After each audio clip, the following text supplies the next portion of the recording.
Give me B, give me U, give me N, give me D, give me A, give me R. Bundar, channel parenting dan pedagogik yang kriuk dan renyah. Halo, apa kabar?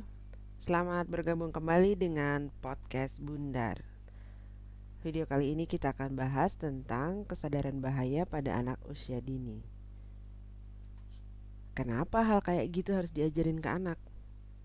Karena ini. Bundarians bisa lihat gambar yang sebelah kiri adalah apa yang kita lihat sebagai orang dewasa. Sementara sebelah kanan adalah apa yang dilihat oleh anak dari kacamata anak-anak. Dari gambar ini kita tahu bahwa apa yang tampak berbahaya bagi kita, bagi anak bisa jadi tampak seperti mainan yang mengundang. Itu sebabnya kenapa penting mengajarkan pada anak tentang kesadaran akan bahaya di lingkungan kita. Nah, apa aja yang mau diajarkan di keterampilan ini? Ada 3 hal. Yang pertama, mengikuti aturan. Jadi penting sekali pada anak untuk mengikuti aturan yang dikenakan. Jadi kalau dibilang berhenti, dia harus berhenti. Anak harus tahu kapan maju, kapan berhenti. Kalau dibilang jangan tuh artinya ya jangan. Tidak boleh itu artinya tidak boleh. Bukan tidak boleh kalau ada yang lihat, lalu kalau nggak ada yang lihat pegang. Gitu ya. Terus anak harus punya perilaku aman. Jadi anak tuh harus tahu yang disebut perilaku aman dan nggak aman itu apa. Misalnya nih, perilaku nggak aman nih kalau ada genangan di lantai, terobos aja gitu, jret, itu kan tidak aman. Anak harus tahu kalau ada genangan harusnya gimana, terobos di tengahnya aja atau lewat di pinggirnya. Kalau lagi naik motor, apakah loncat-loncat di motor atau duduk tenang? Kalau di apa namanya kasur, melompat-lompat atau harus biasa aja. Jadi anak tuh harus punya perilaku aman. Terus menghindari bahaya. Jadi kayak misalnya di kolam renang itu tidak sengaja menjulur-julurkan mukanya kayak gitu. Terus kalau ada lubang nggak sengaja nyemplung kayak gitu. Jadi anak tuh tahu oh tuh ada lubang bahaya. Jadi jangan lewat sana. Oh itu ada anjing galak, jangan lewat sana. Jangan malah lewat-lewat di depannya, ganggu-ganggu dan akhirnya digigit anjing gitu ya. Apa aja sih bahaya yang ada di sekitar kita? Ternyata ada banyak ya. Dan itu ada dalam kehidupan kita sehari-hari. Ada air dan api, ada bahan beracun tuh biasanya di dapur yang segala macam hal untuk membersihkan rumah gitu atau untuk nyuci macam-macam. Terus benda-benda tajam, ada listrik. Terus kalau rumahnya di perumahan atau di tempat yang ada jalan raya. Sebenarnya yang dibayangin orang jalan raya tuh bukan jalan tol atau jalan provinsi ya, kalau itu jelas.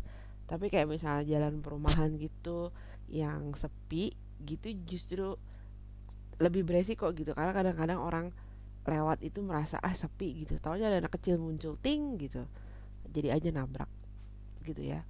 Terus kalau untuk Indonesia sebenarnya pendidikan tentang gempa itu penting banget diajarkan gitu karena sering terjadi kita mengalami karena kita hidup di atas sesar gempa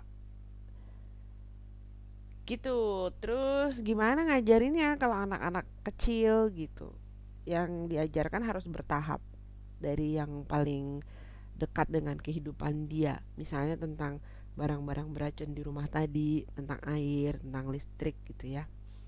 Terus sesuai umur dan kemampuan anak. Jadi anak kecil-kecil mulai dari yang gampang dulu air. Jadi jangan buang-buang air. Maksudnya dengan gelas terus dia tumpah-tumpahin air kayak gitu di lantai yang kering, lantai yang ubin gitu kan dia sendiri yang bisa jatuh. Terus mengajarkannya harus konsisten. Jadi aturan soal tidak main air dan menumpah-numpahkan air di mana-mana, itu konsisten dimanapun rumahnya, di rumah siapapun, di rumah nenek, di rumahnya sendiri, di rumah tetangga, itu nggak boleh karena sama aja, sama-sama ubin, sama-sama bahaya.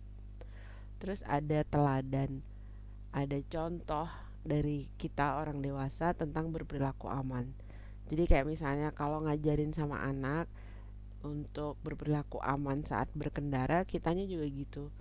Jadi nggak melakukan akrobat waktu kita naik motor sehingga anak meniru, atau di rumah melakukan atraksi-atraksi ajaib gitu sehingga anak meniru gitu ya.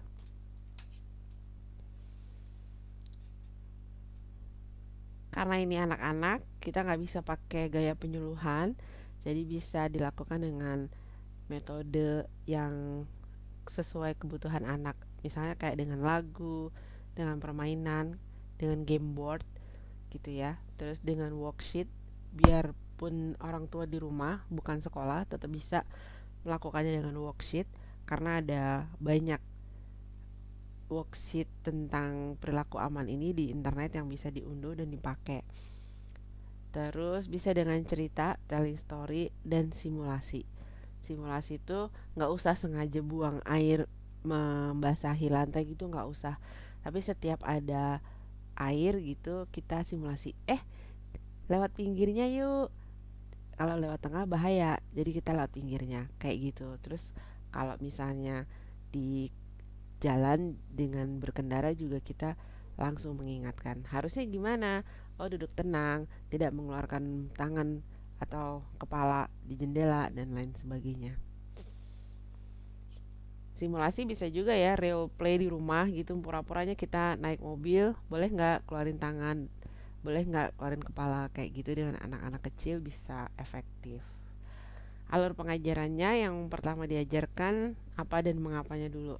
Apa yang disebut berbahaya, yang mana aja, dan kenapa.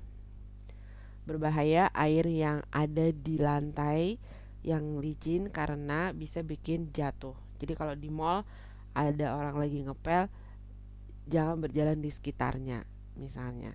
Apa yang akan terjadi? Kau bisa jatuh, kau bisa sakit, kau bisa luka, dan kita harus pergi ke rumah sakit. Jadi harus gimana? Jadi kalau ada orang lagi ngepel, kalau ada genangan, kita harus lewat di pinggirnya, jangan di tengahnya, jangan mendekatinya. Kalau kita lagi di kolam renang, kita nggak boleh berlarian, tapi jalan pelan saja, selalu bersama orang tua, menggandeng dan lain sebagainya. Jadi disebutkan apa saja yang harus dilakukan. Jangan hanya berupa larangan-larangan, harus ada penjelasannya, harus tunjuk benda konkretnya, langsung kasih tahu aksi yang harus dilakukan. Bukan cuma sekadar jangan gini, jangan gitu, jangan gini, jangan gitu. Seperti itu Bundarian. Terima kasih sudah mendengarkan podcast Bundar.